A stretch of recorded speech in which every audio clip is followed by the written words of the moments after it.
Holi special ખૂબ જ tasty એવી ઠંડાઈ બનાવીશું. પૂરી રેસીપીની ડિટેલ્સ અહીં ટાઇટલ પાસે લિંક મેન્શન કરી છે, તો ત્યાં જઈને તમે વિઝિટ કરી શકો છો. અને આ ઠંડાઈ માટેના મસાલાને તમે 2 થી 3 મહિના ઇઝીલી સ્ટોર પણ કરી શકો છો. ઠંડાઈ બનાવવા માટે સૌથી પહેલાં ઠંડાઈ માટેનો મસાલો બનાવીશું. તો તેના માટે એક નોનસ્ટિક પેનમાં અડધા કપ જેટલી બદામ લીધી છે, 2 થી 3 ચમચી કાજુના ટુકડા, 5 નંગ જેટલા અખરોટ નાખ્યા છે. અખરોટ લેવા એ ટોટલી ઓપ્શનલ છે. ત્યારબાદ 5 નંગ જેટલી ઇલાયચી નાખીશું અને ઇલાયચીનો ફોતરા સહિત જ ઉપયોગ કરીશું. ત્યારબાદ 1 ચમચી વરિયાળી અને 1 ચમચી ખસખસ એડ કરીશું. અહીંયા જો તમને વરિયાળીનો ટેસ્ટ વધારે ભાવે તો તમે વધારે પણ ઉમેરી શકો છો. હવે અહીંયા 2 ચમચી જેટલા ડ્રાય ગુલાબની પાંદડીઓ લીધી છે. અહીંયા જે દેશી ગુલાબ આવે છે તેની જ મેં પાંદડી લીધી છે.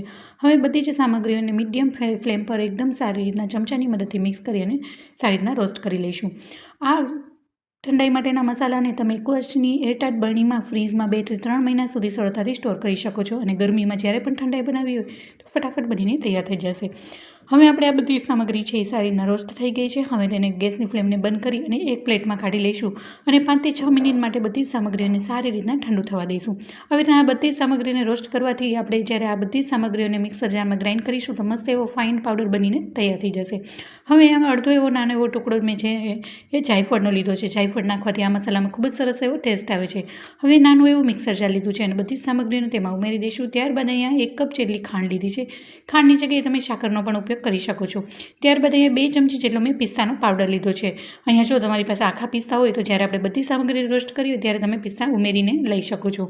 હવે બધું સારી રીતના ફાઇન એવો પાવડર મેં કરી લીધો છે, તો તમે જોઈ શકો છો મસ્ત એવો ફાઇન પાવડર બનીને તૈયાર થઈ ગયો છે. હવે તેને એક બાઉલમાં કાઢી લઈશું.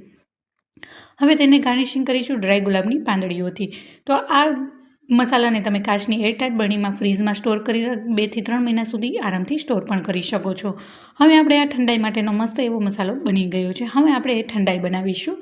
તો ઠંડાઈ બનાવવા માટે અહીંયા પહેલેથી જ મેં એકદમ ચિલ્ડ દૂધ લીધું છે. દૂધને ગરમ કરેલું છે, ત્યારબાદ એને રૂમ ટેમ્પરેચર ઉપર ઠંડુ કરી અને ફ્રીઝમાં રાખી દીધું હતું.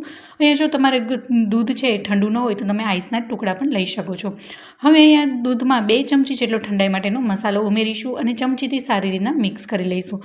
તો ખૂબ જ ટેસ્ટી અને ફટાફટ બની જતી આપણે ઠંડાઈ બનીને રેડી છે. તો કેવી લાગી મારી રેસીપી? જો તમને મારી રેસીપી જરા પણ ગમી હોય તો વિડીયોને લાઇક કરી અને સબસ્ક્રાઈબ કરી દેજો. સબસ્ક્રાઈબ કરવું બિલકુલ ફ્રી છે. Thank you for watching.